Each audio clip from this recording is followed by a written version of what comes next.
Okay, here we are at Cedia 2017 with Brent, and we're checking out the PMC speakers, which you guys all know that we are huge fans of PMC. We've been selling them forever. I want to say like 10 years or something from Media Systems. We have awesome PMC speakers in our own theater at our office, and what I wanted to talk to Brent about was the difference between the series. The FAC speakers we've done for a long time, and then we did the 20 series speakers. Well, now they've updated the 20 to 2025. So can you tell us what I know the fact these guys are more money, they have some different finishes, but what's the breakover? Because there's some larger 2025s. These are bigger than the FAC 3. But how would you describe the difference between the two lines? The 25 series is an update to the 20 series. And what happened was one of our engineers worked in Formula One racing, and he had brought over some of the aerodynamic software that they use for modeling the aerodynamics in cars. What that led to is redesigning the transmission line. If you know about transmission line, it's all about managing the airflow. Yeah. This little device down here on the bottom, it looks like a simple little vent, but that's actually something he came up with. And what that does is it actually streamlines the airflow coming out of the transmission line. Less turbulence. So just to catch everybody up, the transmission line, remember, is how the bass gets developed in the cabinet before it comes out. If you were to cut this open, there's basically a long tapered tunnel inside. Yeah. And what that does is when this bass driver moves backwards, it loads that tunnel with all that low-end information. So when it moves forwards, all of that low-end information is coming out in phase out of that vent at the same time. It effectively works as a second Because phase. sound waves are different speed, and the lower ones are slower. So the way you make that all happen simultaneously and get a real clean sound coming out is by sending the bass through that transmission line to develop it. Is that a good way to describe that? Yeah, it also knocks down any resonances or any chance of mids or high frequencies that we don't want coming back out of the drivers or out of any other part of the speaker. So those are eliminated in that tunnel, in that transmission line. Okay. So all you get is just the lowest information that we want to pass out of that vent. Right. That's how we're able to make a little 5-inch bass driver like this sound like somebody else's 10-inch or 12-inch bass driver. I remember having a guy in our demo room who masters music for a living, a friend of ours, and he was listening to those FAC 12s in there and said, where's the low freak driver? And what he meant was, where's the subwoofer? And there wasn't one, because they do such a great job of getting bottom end out of those speakers. They do.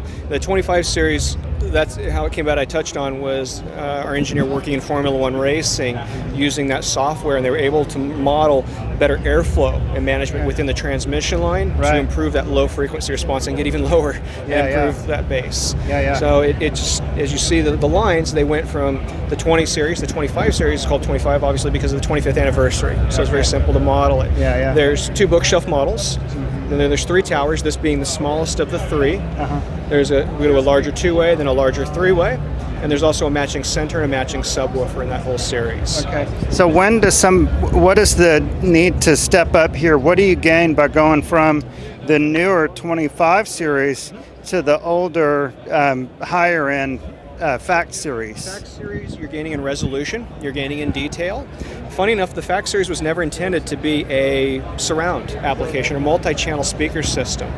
It was developed as a hi-fi project only, 2-channel stereo. As you know, in the UK, hi-fi is still very big. It's a very large part of the business over there. Where in the States, it's more multi-channel surround sound of movies. But what happens, because of the popularity with these guys and their slim design and what we're able to get out of them, again with the transmission line, people kept asking for center channels. Yeah, that was us begging for it.